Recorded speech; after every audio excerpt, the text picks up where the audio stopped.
Hey guys, we're going to talk about buffers today.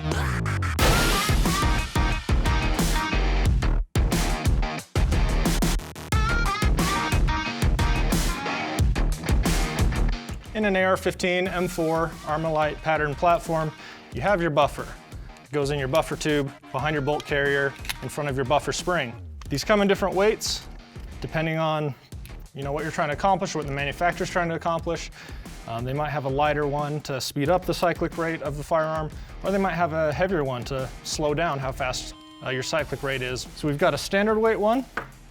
We have an H buffer, which is a little heavier. We have our H2 buffer, which is a little heavier than that, and that is what mil-spec M4 currently comes with. And then last, we have our heaviest one that you'll commonly see, which is stamped H3. All right, so we tested all of our normal buffers you could usually find at your local gun shops. We had our standard H, H2, H3, and those, they're not hard to find. They're pretty common, pretty standard. However, there are manufacturers out there that make some extra heavy buffers. So we went ahead and got a couple of those. So these weigh substantially more than your typical ones. So we'll see how those do. Let's check out how much they weigh. So the first one we've got here is coming in at 6.9 ounces. And then we have a step up from there, coming in at 8.8 ounces is what I'm getting. And then for our silencers, we're going to be testing a Saker 5.56 and our hybrid. With the hybrid, we're just going to use the 45 cal front cap. Both are direct threaded. The reason for choosing these two as our test silencers is the Saker 5.56 is a very high efficiency silencer. It's specifically designed for 5.56, so it has a very restrictive bore. It's a small bore, just big enough for a 5.56 projectile. It's going to be a lot more restrictive on gas trying to get out the suppressor, so it's going to be very quiet at the muzzle for its size. Whereas the hybrid, with a 45 cal bore going all the way through, it's going to be a lot less restrictive. It's going to allow a lot more gas to go on through, a lot less restriction. For its size, for any given amount of internal volume, the low efficiency silencer will be louder at the muzzle, but it's going to be less restrictive, so we'll see how that affects the actual at-ear numbers, because it's not going to push the bolt as much faster as this would naturally. So we'll collect some data, see what it tells us. Take that H2 out, we'll start with a standard one, which is lighter, so it's going to go a little faster than it's meant to. But then we can get data with all four buffers we have here, see how it all compares.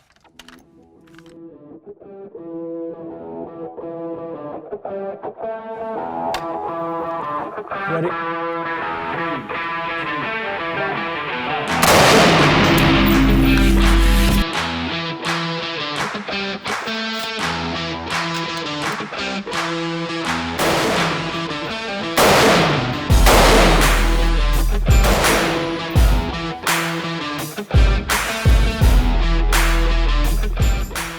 Okay, we've now shot our M4 with all four different buffer weights. So theoretically, we should see a difference in how fast the bolt cycles. Whether or not we'll see a difference in the actual sound at the muzzle or ear, don't know yet. So let's go compile all that data, see what we can learn from it.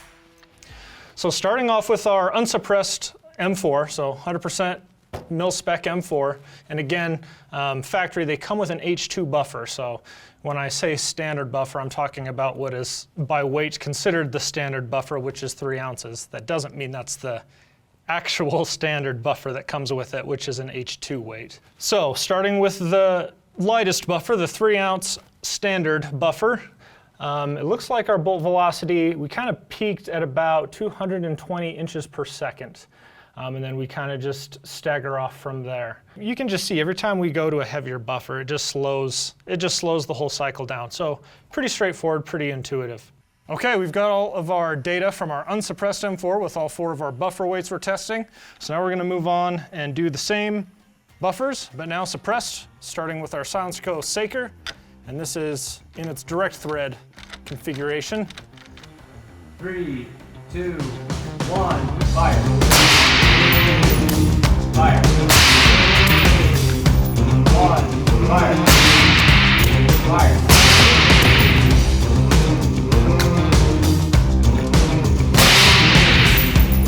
Fire.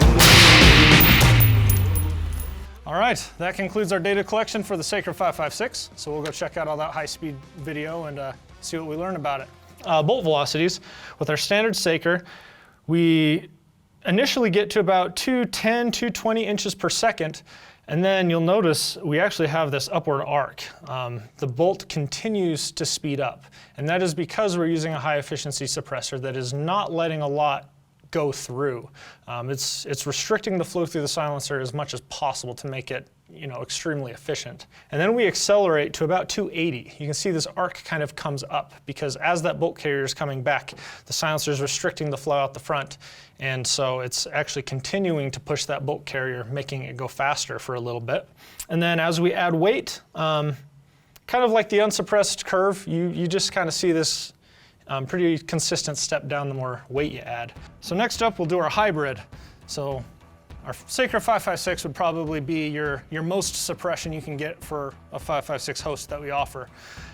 The bore's 556, all the baffles are 556 bored as well as the end cap, so it's very high efficiency. So it's choking off a lot, so it's going to be the quietest, most suppression for its size, versus something like a hybrid. It's 45 cal, we've got the 45 cal end cap, so it's 45 caliber all the way through. That allows a lot more gas flow. So I would call this low efficiency because it's allowing more stuff to go through. It's not as choked off. It's not going to be as quiet at the muzzle, but because of that low efficiency, it's not going to cause as much back pressure or additional stress on the system if you don't want to tune your rifle. Fire. Fire.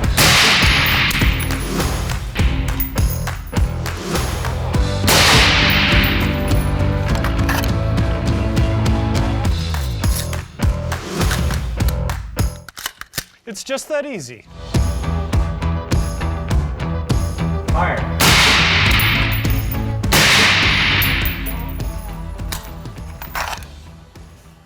All right, so moving on to our hybrid, a more low efficiency silencer, because we have the 45 cal bore going all the way through. Again, this is direct thread, and we left the 45 cal front cap on, 46 cal front cap on. And this actually looks a lot more like our original unsuppressed graph. So with our standard buffer, we're just above, let's see, we're 215-ish at our first peak. We get a little drop, we get a little bit of that arc as it pushes and accelerates a little more, but it's really mellow. It's really not much. If you compare this to our unsuppressed graph, they look very, very similar versus the SilencerCo one, where we do get a lot more of that arc and acceleration from the gas on a high efficiency suppressor. But on the hybrid, as we add weight, similar trend. You add weight, bolt velocity slows down. I mean, that's pretty consistent across this entire project.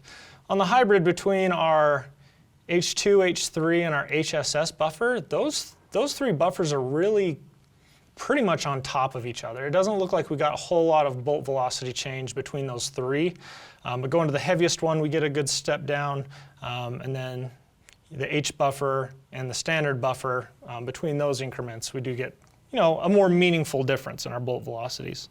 All right, so we've shot this M4 with our SilencerCo 556, which would be your most high efficiency silencer and highest back pressure, and our hybrid, which would be low efficiency, low back pressure silencer with all kinds of buffer weights up to some of the heaviest stuff you can get. So we're done with that. So we have a Mark 18 here. We're gonna go, is that gonna affect how a buffer affects everything? We'll find out.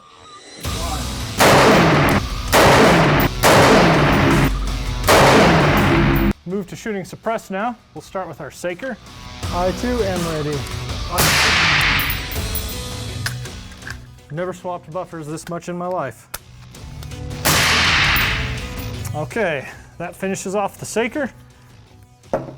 Now we're going to move on to our hybrid.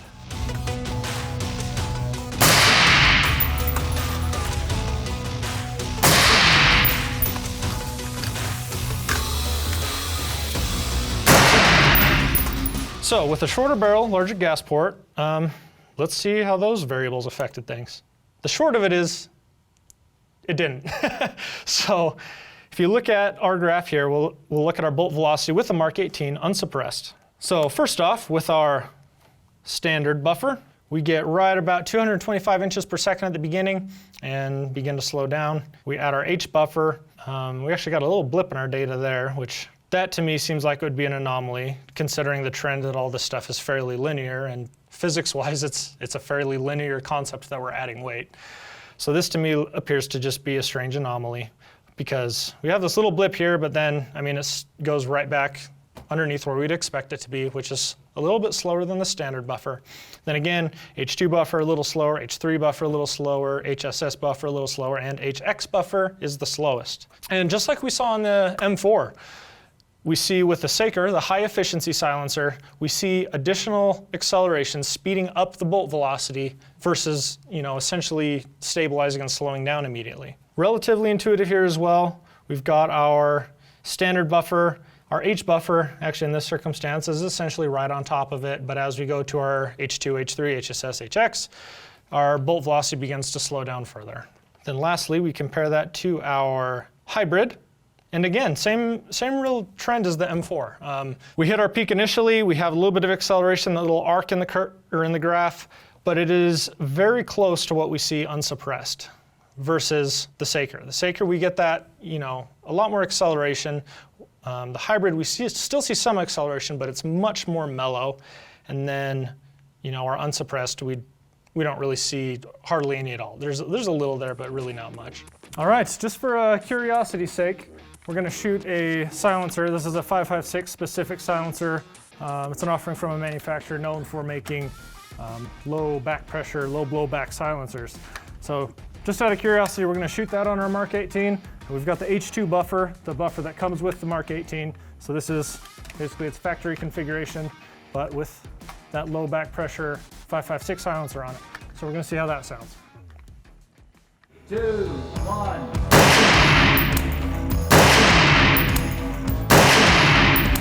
2, 1, 5, 3, 2, 1.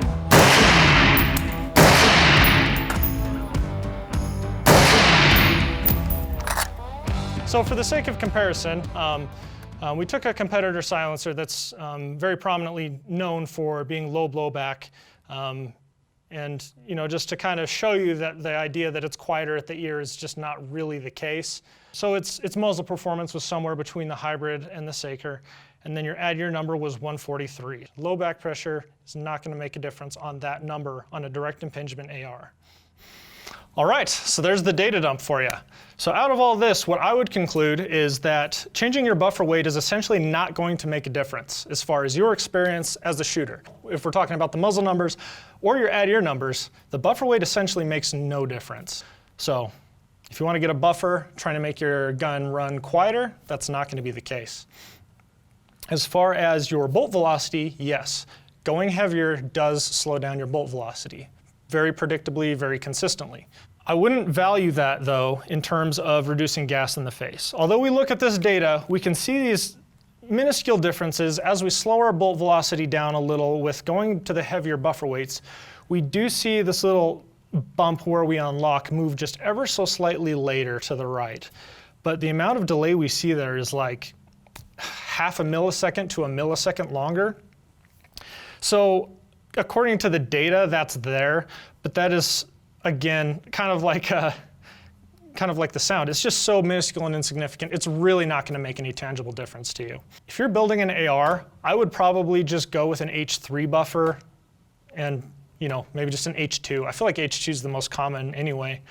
But I don't really see any reason, for the sake of suppressor performance or shooter experience shooting suppressed, to get any of these, extra heavy boutique buffers that just, weigh more than kind of the standard range of the standard H and H to H3. Slowing the bolt down will change your recoil impulse. It can change your reliability. For example, if your gun's short stroking all the time, you might want to go with a lighter buffer so it has a little bit more, ability to reciprocate that mass. Or if it's recoiling excessively hard, you can go with a heavy buffer to slow that down. But those are things I would consider in terms of having a reliably cycling weapon without excessive recoil. I wouldn't make a choice on a buffer weight according to if you're shooting suppressed or not. There's just not any significant difference that we've witnessed here. So hopefully this data helps you, can advise you in building ARs in the future or making purchases in the future, depending on what your goals are. And yeah, if you have any other questions, let us know.